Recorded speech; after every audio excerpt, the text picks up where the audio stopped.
eu sou o João de Vasconcelos e esse é o Coisa Pública, podcast que discute os principais problemas do Brasil e conversa com quem trabalha para resolvê-los.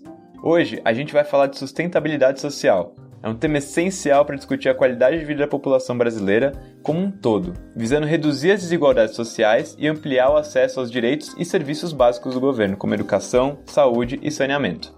Dados do Sistema Nacional de Informações sobre Saneamento, o SNIS, de 2018, publicado pelo Instituto Trata Brasil, mostram que quase 35 milhões de brasileiros não possuem água tratada. A desigualdade social e o déficit habitacional que vem atingindo o Brasil acabam agravando o acesso ao saneamento básico. E um levantamento da Abrainc, a Associação Brasileira de Incorporadoras Imobiliárias, traz outro dado preocupante. O déficit de moradias cresceu 7% entre 2007 e 2017. Atingindo 7,78 milhões de unidades habitacionais. Em 2010, a inadequação de moradia fez com que 8,2 milhões de pessoas vivessem em áreas de risco, segundo o IBGE. A crescente urbanização afeta também a limpeza urbana e o manejo correto de resíduos sólidos. Na semana passada, São Paulo viveu um dia de caos após um intenso temporal que caiu de madrugada. Foram registrados 796 pontos de ocorrência com enchentes, 140 desabamentos e 120 quedas de árvores.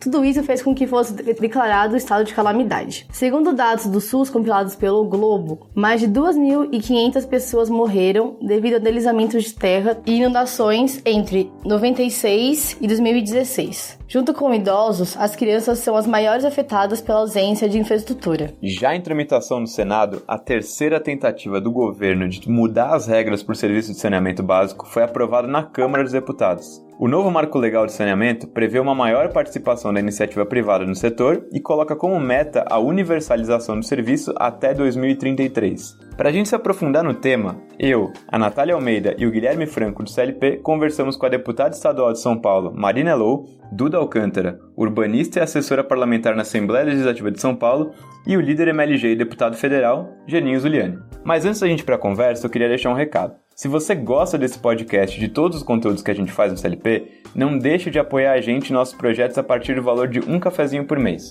A gente fez uma pequena mudança na nossa página de apoio, e agora a campanha não está mais no Catarse, e sim direto no nosso site. É só acessar doar.clp.org.br e contribuir. Como sempre, o link está na descrição do episódio. Além disso, se você quiser saber mais sobre sustentabilidade social, desenvolvimento e os pilares do ranking de competitividade, assine a nova newsletter mensal, a Desenvolvimento e Perspectiva. A edição de janeiro falou sobre educação e em fevereiro a gente está discutindo vários aspectos da sustentabilidade social. Durante todo o ano de 2020 você vai poder acompanhar mensalmente o contexto de cada um dos demais pilares do ranking de competitividade dos estados. É só acessar bit.ly/desenvolvimento em perspectiva e você faz o cadastro para receber a próxima edição, além de conferir a última enquanto espera. O link, de novo, vai estar na descrição do episódio.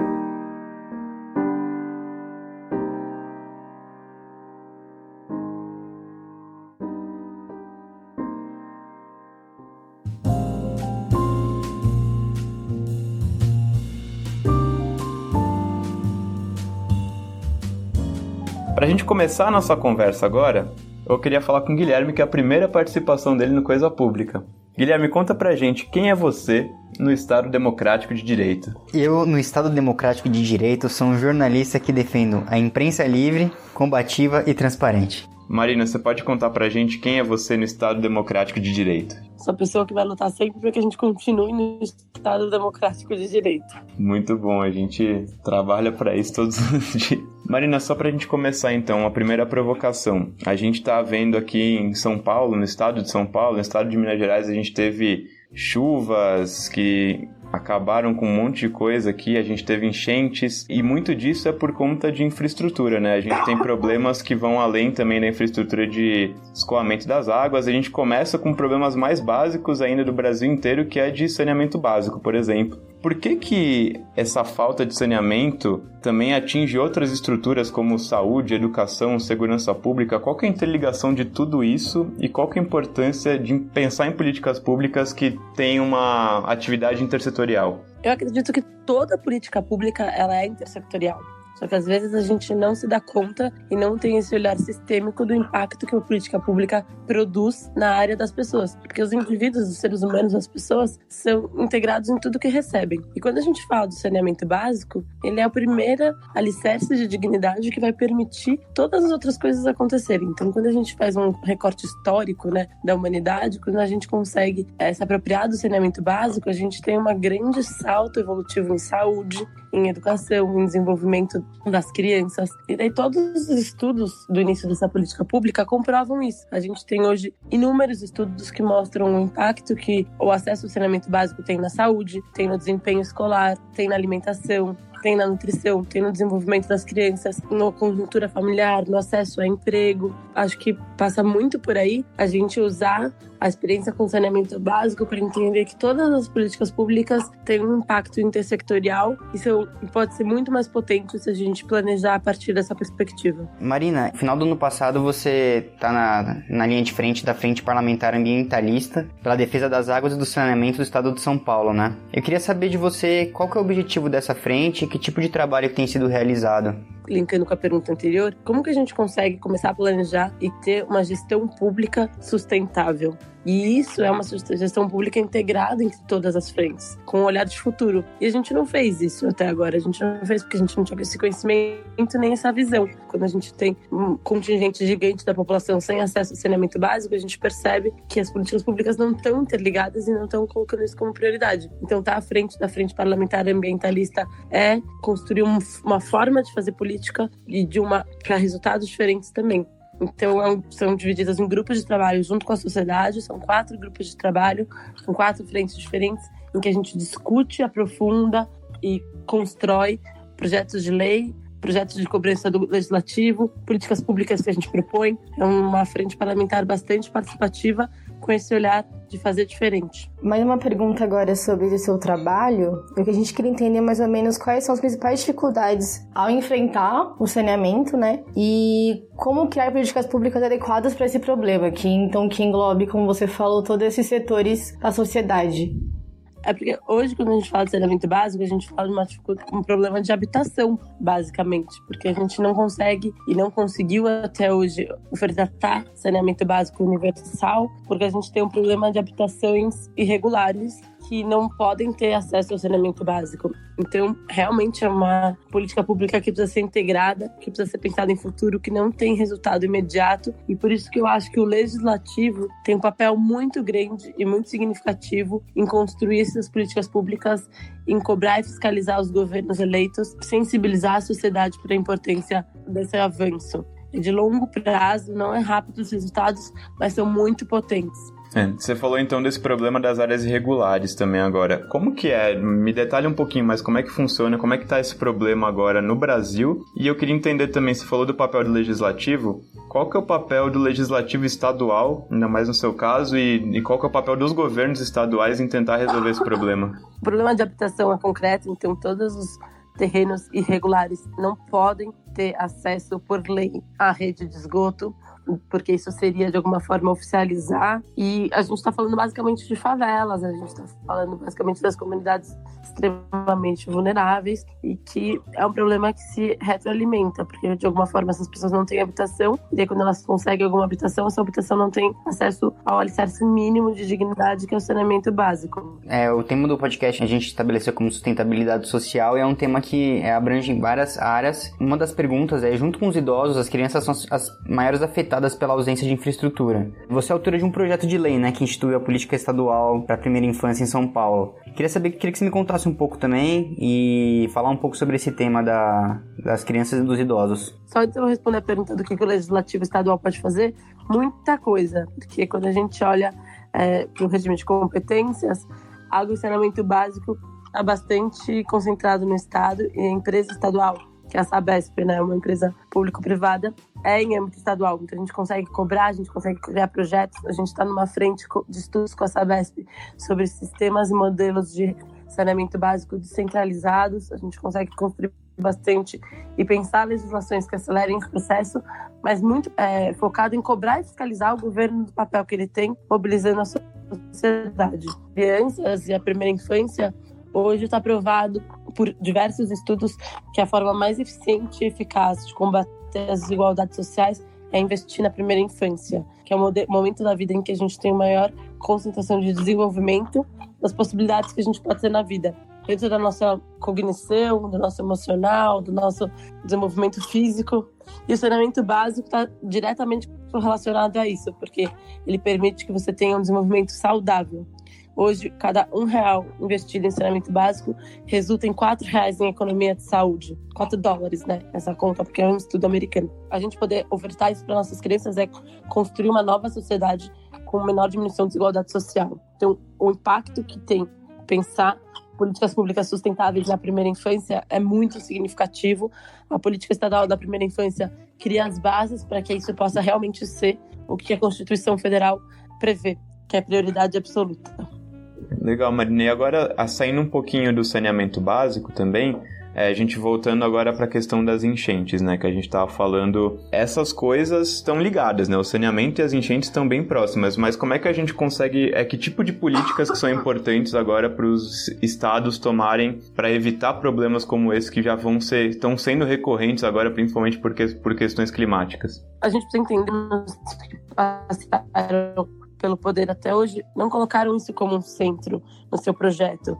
Isso é uma questão entre um projeto de passado e um projeto de futuro. Agora a gente tem consciência da importância de políticas públicas integradas e sustentáveis e das mudanças climáticas. E a gente tem a obrigação de criar políticas públicas para o futuro. Então, quando a gente olha as enchentes, elas são decorrências principalmente de um modelo de cidade, um modelo de urbanização, em que a gente acabou com a porosidade do solo, a gente tampou os rios, a gente não integrou a cidade com o meio ambiente. E daí, quando vem as chuvas, a cidade não se comportam. Quando a gente fala de saneamento básico, a gente pensa primeiro em esgoto. O saneamento básico ele é composto de coleta e tratamento de esgoto, perenidade de solo e tratamento adequado de resíduos sólidos. A gente precisa falar do lixo. Quando a gente fala de reciclagem, reutilização, precisa diminuir a quantidade de lixo que a gente tem, porque também está diretamente correlacionado às enchentes, porque a gente entope, então, todas as nossas possibilidades de evasão com resíduos. Isso tudo leva a gente a ter a necessidade e a urgência de políticas públicas sustentáveis integradas, em que a gente revalorize o meio ambiente, que a gente pense em jardins de chuva, que a gente pense em novas tecnologias, porque não é só construir mais piscinão. Os piscinões não estão funcionando, porque eles usam a mesma metodologia de concreto, de desintegração entre a cidade e o meio ambiente. Só pegando essa onda, assim, acho que a ideia é que as políticas são um pouco mais... Elas acontecem meio que na hora, né? Aconteceu alguma coisa, eles resolvem, mas não resolvem um problema inicial. Então, acho que a ideia é pensar em mais políticas efetivas, né? E como que você acha que pode ser pensado essas políticas efetivas? Que pensem o problema inicial e não o que acontece, né, depois do que aconteceu já. Acho que esse é o grande desafio que a gente tem hoje, porque o tempo da construção de políticas públicas sustentáveis não condiz com o tempo eleitoral. Hoje é muito difícil os governos pensarem em construir um modelo de futuro para daqui a 20, 30, 40 anos. Por isso que eu acho que é tão importante a consolidação da sociedade civil nesse tema, que possa cobrar e acompanhar, e o legislativo ter à frente disso, puxando projetos longos, pensando daqui a 30, 40 anos.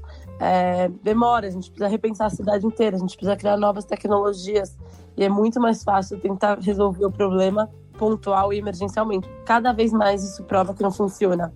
Eu gostei muito do tema do podcast de sustentabilidade social, porque a gente está falando da vida das pessoas, e cada vez mais isso vai ser flagrante, como que a integração entre todas as políticas e pensar novas tecnologias vão salvar vidas.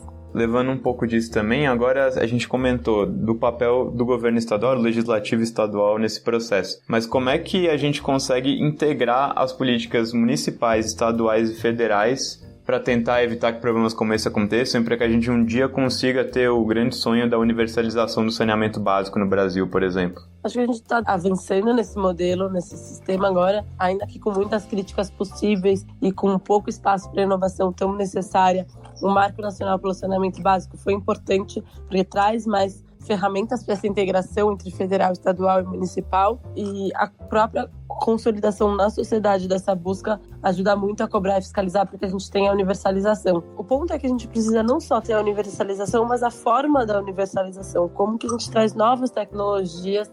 Eu estou bem feliz de estar à frente da Frente Parlamentar Ambientalista, porque a gente vem fazendo isso. Todos os eventos que a gente teve, todas as construções, a gente se conectou com a Frente Parlamentar Ambientalista do Congresso Nacional, com tanto o presidente na Câmara dos Deputados quanto o presidente no Senado. A gente conversa bastante com eles e com as frentes parlamentares e ambientalistas municipais também. E acho que aí, pelo legislativo, a gente pode conseguir uma força muito consistente para pensar políticas públicas de longo prazo. E pensando nesse marco regulatório novo que você comentou também, né, do saneamento básico que está em discussão na Câmara, quais pontos dele você acha que são mais interessantes e que vão ter um impacto positivo, mesmo de acordo com as discussões que você está participando? Eu acho que trouxe uma segurança jurídica para o tema e uma estabilidade importante para novos investimentos. Eu tenho certeza absoluta que privatizar não é a resposta mais importante do Estado, mas ao mesmo tempo trazer outras formas de parcerias público-privadas e espaço para investimento nesse tema foi super importante. Trouxe uma regulamentação mais clara sobre como que essas parcerias podem acontecer, inclusive entre União, Estados e municípios, que era um espaço de muita insegurança, e trouxe uma prioridade para o tema, que acho que há muito a gente não via, para que a gente possa avançar numa busca pela universalização. A gente fala de São Paulo, quando a gente fala que tem milhões de pessoas no estado sem saneamento básico, mas é o estado com o saneamento básico mais avançado do Brasil. A gente tem estados que nem 20% da população tem acesso a coleta e tratamento de esgoto. Isso é urgente. Então, foi importante o que aconteceu. Os lados ruins principais, na minha visão, é que ele não trouxe, não incentivou novas tecnologias e inovação para o sistema de saneamento básico. Insistir em obras grandes, cinzas, piscinões, não está funcionando, e pior do que isso, criam novos problemas, como a própria questão das enchentes. Eu entendo que faltou, e o novo marco de saneamento básico peca por não ter conseguido realmente pensar daqui a 10, 20, 30 anos e formas sustentáveis de criar políticas públicas. E dessas novas tecnologias que você cita, por exemplo, você tem algum exemplo de outros lugares do mundo que trabalharam com alguma coisa que você vê que é interessante? Que tipo de novas tecnologias são essas? Uma das partes que a gente está trabalhando na Frente Parlamentar Ambientalista é essa coleta de benchmarks. A gente tem exemplos incríveis do mundo inteiro, seja de maior permeabilidade do solo, né, com jardins de chuva, com integração da cidade, que a Europa está bem à frente, seja com modelos de saneamento básico, que a gente tem experiências muito incríveis de coleta e tratamento de esgotos descentralizados e pequenas e regionais na África, na Índia. E aqui no Brasil a gente já tem bastante tecnologia, já tem bastante estudo. O que a gente precisa é começar a implementar essa nova lógica. Eu acho que era isso que a gente queria discutir, Marina. Você tem algum outro ponto que você acha muito importante tratar sobre o saneamento básico do Brasil que a gente não abordou? Quando a gente fala de sustentabilidade social, eu acho que é importante a gente entender que a gente está falando da vida das pessoas. E a gente hoje, quando a gente olha para os problemas que uma falta de política pública sustentável causou e o impacto, a gente retoma um tema que está cada vez mais claro para o mundo, que é o racismo ambiental. Porque as pessoas mais impactadas pela falta de planejamento, pelas enchentes, pelo não atendimento de saneamento básico, pelas doenças causadas por mudanças climáticas, são as pessoas mais vulneráveis, que hoje na nossa sociedade são as pessoas negras. Então, de novo, a gente está falando de um termo muito importante de evolução na nossa sociedade, de um marco que é integrar todas as pessoas com esse impacto. Com certeza, as pessoas que hoje são mais impactadas pelas mudanças climáticas, pela falta de um planejamento sustentável, são as mais vulneráveis, mais uma vez. E a gente, de novo, aumenta as desigualdades a partir dessa perspectiva. Então, por isso, é fundamental que a gente entenda que uma sociedade justa e uma sociedade com menos desigualdade passa por políticas públicas integradas para a sustentabilidade. Para começar nossa conversa, Duda, quem é você no Estado Democrático de Direito? Meu nome é Maria Eduarda, sempre sou chamada de Duda. Eu tenho 30 anos, sou mulher, sou arquiteta urbanista com pós-graduação em Economia Urbana e Gestão Pública. Sou uma engajada ativista para política há bastante tempo, primeiro através da virada política, depois através de um coletivo chamado Conjunto 18, depois através do Vote Nelas para mais mulheres na política, depois através de uma campanha para candidata federal, hoje através da ALESP, da Assembleia Legislativa de São Paulo, e o Gabinete da Liderança da Rede Sustentabilidade, onde eu também agora milito como porta-voz e presidente municipal. A gente começou conversando, a gente conversou com a Marina também hoje de manhã. A ideia é a gente entender melhor as políticas que trabalham dentro da frente de sustentabilidade social no Brasil. A gente viu algumas semanas atrás, tanto em São Paulo quanto em Minas Gerais, enchentes que devastaram as cidades, né, e trouxeram prejuízo para as vidas de muitas pessoas nas cidades. E a gente vê isso todo ano, não é uma coisa nova, assim, não é uma coisa impensável de acontecer. Já é recorrente no Brasil, com mudanças climáticas são coisas que devem acontecer com mais recorrência ainda, né? Mas por que isso causa tanto estrago e traz tantas mortes nas cidades brasileiras? O que acontece de errado? O que a gestão pública fez que não conseguiu prever isso ou que não consegue evitar isso? Bom, ela não fez um bom planejamento, com certeza. Acho que o processo de urbanização e a mudança, né, do rural para o urbano, que faz já 40 anos que a gente tem mais pessoas nas cidades do que no campo, não foi pensado. E aí ele começou a intensificar enormemente, assim, nos últimos 100 anos, São Paulo passou de 40 mil pessoas para 12 milhões de habitantes, então não foi esperado tudo isso. O que traz as pessoas, né? Hoje, então, as pessoas trazem a questão de construção desacerbada, assim, então acho que tem, a gente retira áreas que antes eram áreas permeáveis, áreas de campo, áreas de parques, e substitui por prédios, por asfalto, sem nenhum planejamento disso. Então, sim, tem na lei que você tem que manter 15% de permeabilidade em todas as áreas que você for incorporar. Só que se você pegar um caso, assim, que é um dos casos mais escandalosos de São Paulo, que é o Parque dos Búfalos, que é uma área de 80 mil metros quadrados, que fica numa represa muito próxima, na margem ali da Billings, você passou, então, de um parque de 80 mil metros quadrados que absorvia a água da chuva, absorvia a água da região, para 12, 10 ou quem sabe menos, e muito prédio e muito asfalto. Então, a gente tem trabalhado e tem trazido soluções de a acupuntura urbana, assim, de micro soluções, de como é que a gente consegue trazer captação e reuso, mais calçadas verdes, jardins e outras coisas que, sim, a iniciativa privada pode ajudar muito e tem que contribuir com o que está acontecendo, com essa não capacidade da gestão pública de conseguir ter planejado, entender que mais pessoas significa também mais lixo, porque quando a gente fala, acho que do problema de saneamento é um problema amplo, que não só a questão de chegada da água, saída do esgoto, tem a questão do lixo e da drenagem, então, que são interligadas, assim, quanto mais lixo na cidade, poluição nos bueiros, sabe? São soluções, é uma cadeia que a gente vê ano após ano, que infelizmente não é novidade, mas a gente tem que também, no chapéu da sociedade civil e no chapéu do setor privado, pensar como é que a gente contribui com essa solução, porque ela não vai dar conta. E aí, acho que você falou de segunda-feira, acho que segunda-feira foi mais agressivo, e eu fiquei muito pensando e conversando com algumas pessoas, acompanho alguns grupos de comunidades que eu faço trabalho social, e é gritante, assim, o problema que eu tive foi que o meu elevador parou de funcionar. É isso que eu tive, eu precisei descer por escada. E a gente sabe que tetos caíram, que pessoas perderam absolutamente tudo. Pessoas morreram, né? Pessoas morreram. E aí é uma cadeia, porque a casa dessas pessoas também não tem condições de ter uma boa drenagem ou contribuir para todo o processo para que a enchente diminua, porque, enfim, elas praticamente são consideradas um grupo de pessoas que não tem moradia adequada, né, que afeta aí em São Paulo quase 1 milhão de pessoas. Então elas não conseguem contribuir exatamente para que a gente tenha uma melhora nessa condição, mas também a gente são as mais prejudicadas. Então eu acho que é importante ressaltar essa questão da desigualdade nesse fator também do desenvolvimento e das políticas públicas. Só pra gente ter uma ideia, pra gente conseguir, explicar isso, como que você explica de uma forma fácil, né, didática, o que acontece com as águas que elas não conseguem escorrer? Para os nossos ouvintes entenderem também. O asfalto, ele tira a permeabilização do solo. Acho que tem alguns mecanismos já de uma calçada permeável, de sarjeta de drenagem. Tudo que você possui de fato é só uma coisa quase que você olha, assim, asfalto é aquela coisa que o objetivo é justamente nada passar, que não uma roda de carro por cima, e o paralelepípedo você tem uma tentativa, né, uma ideia de absorção. Tem o asfalto, o bueiro tá entupido de lixo, e enfim, aí o caos tá aí organizado.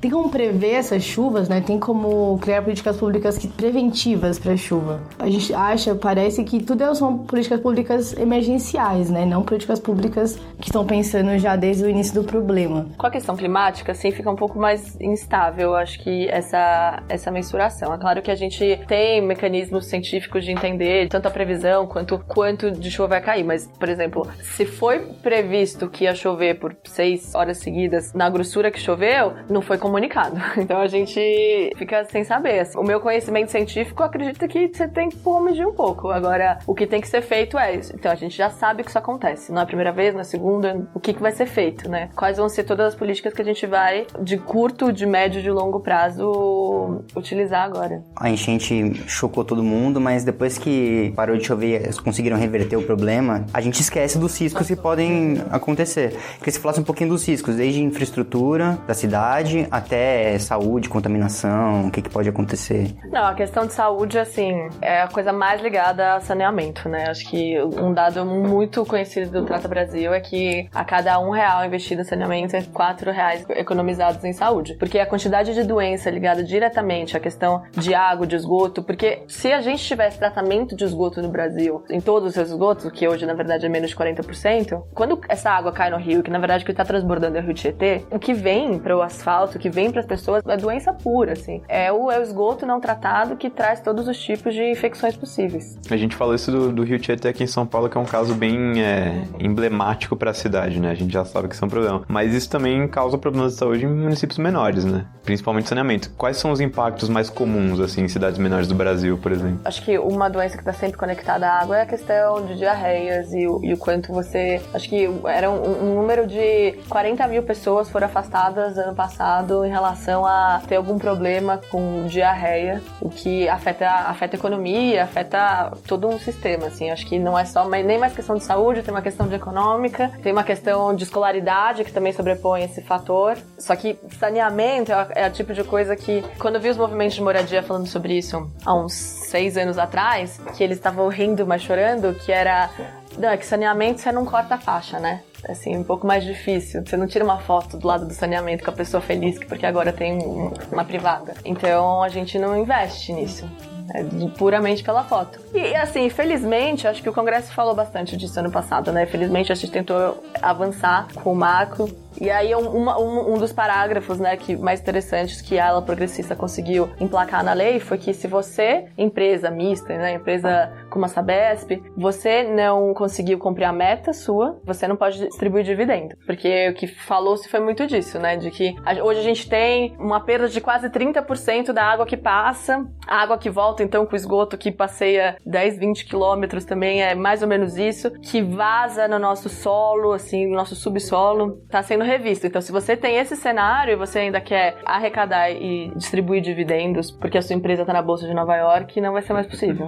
Puxando um pouco dessa fala do que a gente tinha conversado antes, do que afeta a saúde, afeta o mercado e afeta a economia de forma geral, a gente sempre no CLP discute que todos esses problemas que a gente vê na gestão pública são problemas complexos que não tem soluções simples, né? É super complexo, mas... É muito difícil e isso precisa também que a gente pense de uma forma intersetorial, né? A gente tá pensando numa política só de infraestrutura ou uma política só de saúde, a gente tem sempre essas coisas trabalhando juntas. A gente até conversou com a Marina hoje de manhã sobre isso também. Mas eu queria ver qual que é a sua opinião e qual que é o seu background de entender como que a gente consegue pensar políticas intersetoriais entre secretarias, entre os estados e municípios juntos para evitar que problemas como todos esses que a gente está vendo voltem a acontecer e para que um dia talvez a gente consiga universalizar o acesso ao saneamento básico no Brasil. Esse passo para intersetorialidade ainda está bem atrasado, né? Eu nunca trabalhei no executivo para entender exatamente como é que está funcionando essa conexão entre secretarias. Mas o que a gente acompanha da parte legislativa é que, assim, às vezes somos nós mesmos que passamos, então, a gente teve essa reunião e eles estão fazendo isso. Você sabia? Ah, não sabia. Entre secretários, assim. Então, a gente já aconteceu de ter sido a ponte. E é isso, assim. Eu acho que claramente é uma resposta para problemas complexos é a união de várias áreas para olhar e falar, tudo bem, a gente tem essa verba e a gente tem esse problema aqui de enchente. Então, esse problema de enchente tem uma questão de moradia, tem uma questão de saúde, tem uma questão de educação, tem uma questão de transporte público, tem uma questão de social, de assistência social, de desenvolvimento econômico, assim. Então, como é que a gente vai, que fatia do nosso bolo a gente vai expor para que a gente atinja isso na fonte? Voltando um pouco para hoje que a gente tem de legislação e olhando para a questão municipal, eu sou muito de incentivo, assim. Eu acho que como é que a gente coloca mais verde e que está extremamente correlacionado com a questão da drenagem, mas eu acho que podia ser assim até mais agressivo em relação à outorga de construção, de habitação. Acho que desde sempre eu escuto dizer que são 3 grandes máfias na cidade de São Paulo. Não sei de onde elas são, mas as 3 máfias são transporte, lixo e habitação. para conversar para a questão de habitação, que realmente é o que, enfim, constrói a cidade, é uma máquina gigantesca, vai ter que ser uma conversa por incentivo, assim. Então, onde é que pesa? Na questão da outorga, que é o que você paga para construir a mais. Então, o que você vai dar de contrapartida? Porque, no final das contas, esse dinheiro da outorga vai para o Fundurb, que é um fundo que teria que ter o seu dinheiro destinado para habitação social, mas para também drenagem, para conserto, para praças, para coisas ligadas a isso. Então a gente tem uma arrecadação de 200, 300 milhões de reais anuais que seriam destinados para isso, falando ainda na cidade de São Paulo. O que a gente vê, assim, eu fui puxar até o último relatório que tem no site da prefeitura, que é de 2018, existe um projeto, e não foi nem execução, foi desenho de um projeto no valor de 150, assim, para questão de drenagem. Fora isso, não tocou-se nesse assunto. Assim, eu acho que tem até alguns recursos e algumas formas que a gente precisa entender como é que a gente bota isso no circuito e destina esse dinheiro para microprojetos de drenagem. O que é bom dessa proposta do marco regulatório de saneamento básico e quais outras iniciativas você vê que estão acontecendo no Brasil que a gente tem que fomentar para que isso melhore? Eu acho que o setor privado, assim, e também ONGs estão começando a olhar um pouco mais para a questão do saneamento. O marco legal, ele expande um pouco essa janela, né? Também tenta dividir essa responsabilidade e transformar numa oportunidade de investimento para outros setores. Tiveram muitas falhas, mas eu acredito muito na lógica que foi usada quando, em 2008, entendeu-se que precisaria não só ter mais habitação, mas atrair dinheiro para esse mercado. E aí surgiu Minha Casa Minha Vida com diversos contextos, diversas questões que estavam rodeando o governo naquela ocasião. Então, a lógica do Minha Casa Minha Vida deu certo porque eles organizaram a Caixa Econômica Federal para utilizar dinheiro do FGTS e conseguir fazer um financiamento de 30 anos para uma pessoa. Então, o construtor e o incorporador recebiam o dinheiro e a pessoa pagava por 30 anos. Como é que a gente organiza essa lógica para saneamento?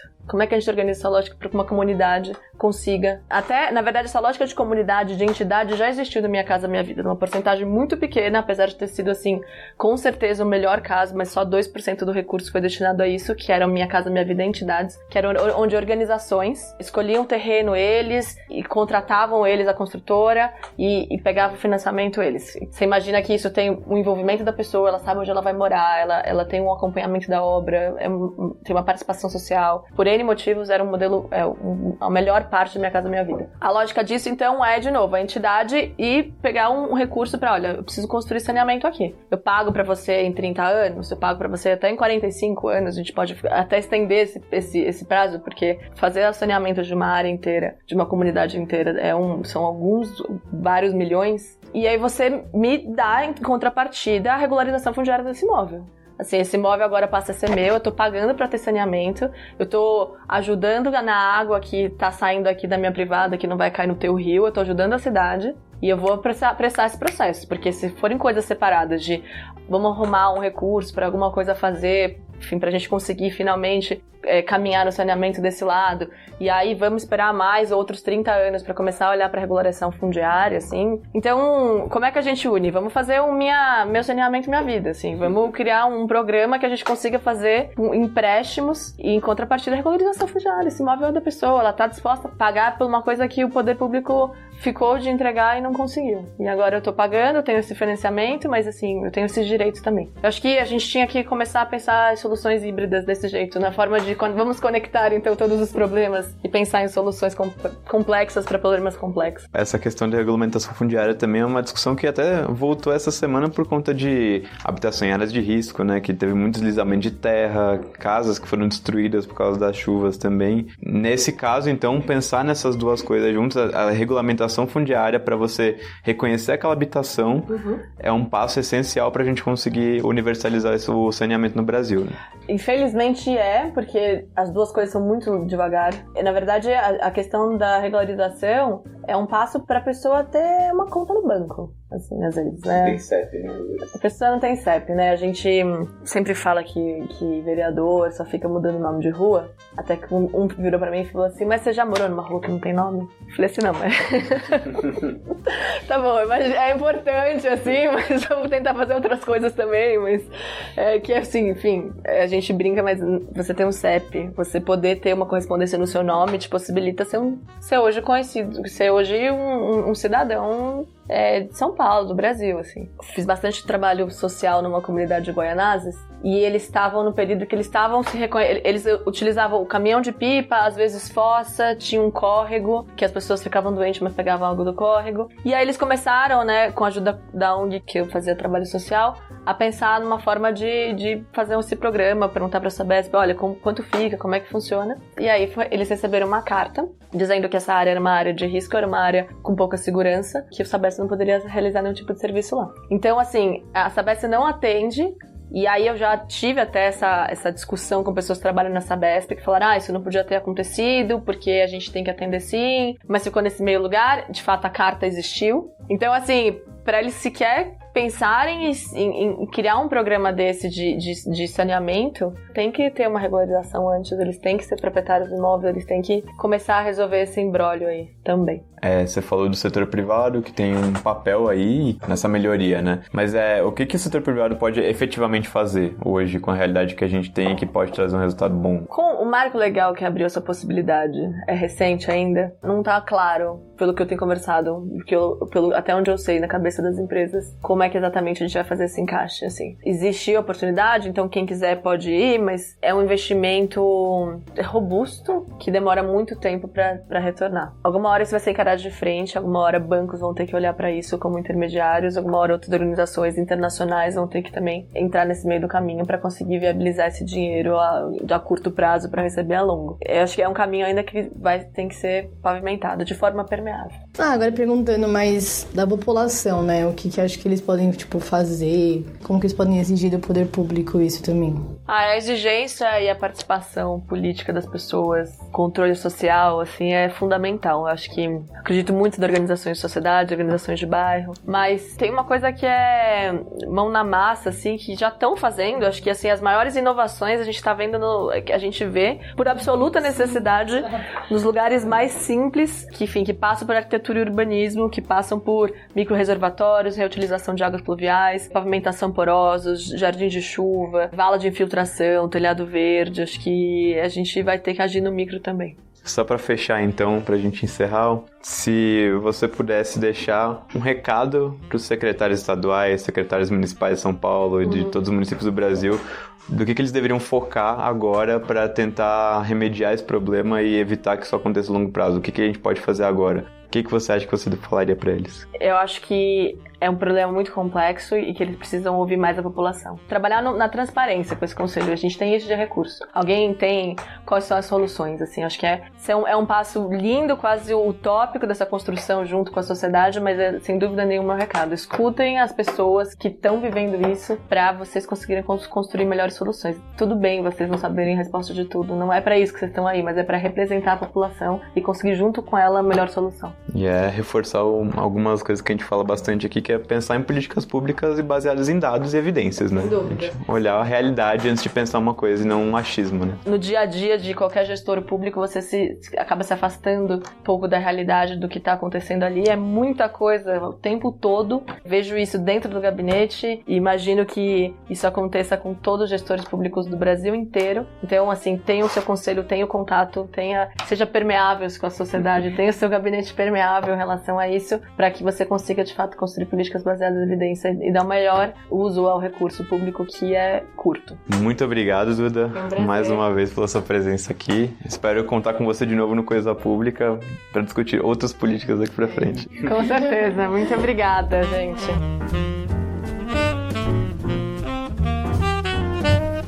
E agora, vamos ouvir o líder MLG e deputado federal Geninho Zuliani sobre o marco regulatório do saneamento básico. Os números do esgotamento sanitário no Brasil são tristes. Mais de 100 milhões de brasileiros não têm acesso ao esgoto tratado. Mais de 30 milhões de brasileiros não têm acesso à água encanada. E com isso, 15 crianças morrem por dia no Brasil por doenças oriundas da falta de saneamento básico. O setor público não tem condições de resolver o problema, porque nós precisamos, segundo o Ministério da Economia, de 600 bilhões de reais para universalizar o saneamento básico. O setor público, principalmente o governo federal, tem investido cerca de 10 bi por ano, muito aquém da necessidade que o Brasil precisa. Portanto, é fundamental a entrada da iniciativa privada no setor para poder agilizar o nosso saneamento como um todo. Bom, o marco do saneamento ele propõe uma abertura do mercado, visto que hoje 96% do serviço de saneamento é feito por empresas públicas. Portanto, a participação do mercado privado será fundamental para o avanço dos números do saneamento no nosso país. O prazo que consta no Plano SAB, e nós acreditamos que vamos atingir essa meta, deixando o país viabilizado do ponto de vista do investimento, é 2033, portanto daqui a 13 anos. Sem o novo marco e só com investimentos públicos, o prazo seria de 40, 50 anos para universalizar o saneamento básico no Brasil. Portanto, agora estou otimista na votação do saneamento básico no Senado Federal para ir à sanção presidencial. O saneamento é muito amplo, trata da água, do esgoto, como eu já disse, mas também das águas pluviais e dos resíduos sólidos, que é outro tema super interessante que o país está subdesenvolvido quando fala de lixo, coleta seletiva e destino ambientalmente correto para todos os aterros sanitários e lixões que tem espalhado pelo nosso Brasil. Como presidente da Frente Parlamentar dos Resíduos, tenho atuado muito nesse quesito, inclusive melhoramos muito a legislação já no marco do saneamento e agora com ações do governo federal, do governo estadual, do Ministério do Meio Ambiente, para poder avançar, agilizar e arrumar fontes de financiamento também para os aterros sanitários e soluções ambientalmente corretas. Os consórcios públicos, da qual sou um grande entusiasta, é uma grande solução tanto para o saneamento básico na água, na área de tratamento de esgoto, como também para os resíduos sólidos na construção de aterros sanitários regionais, projetos de incineração, enfim, qualquer tipo de projeto regional para poder viabilizar um destino ecologicamente correto para os resíduos sólidos.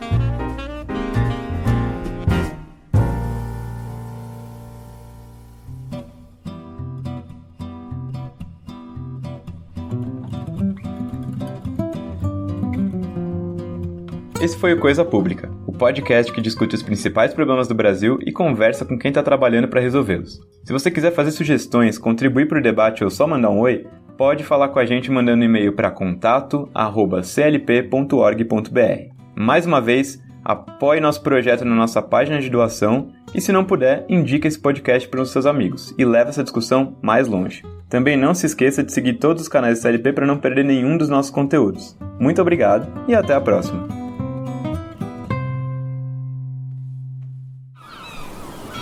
Este podcast foi editado pela Maremoto.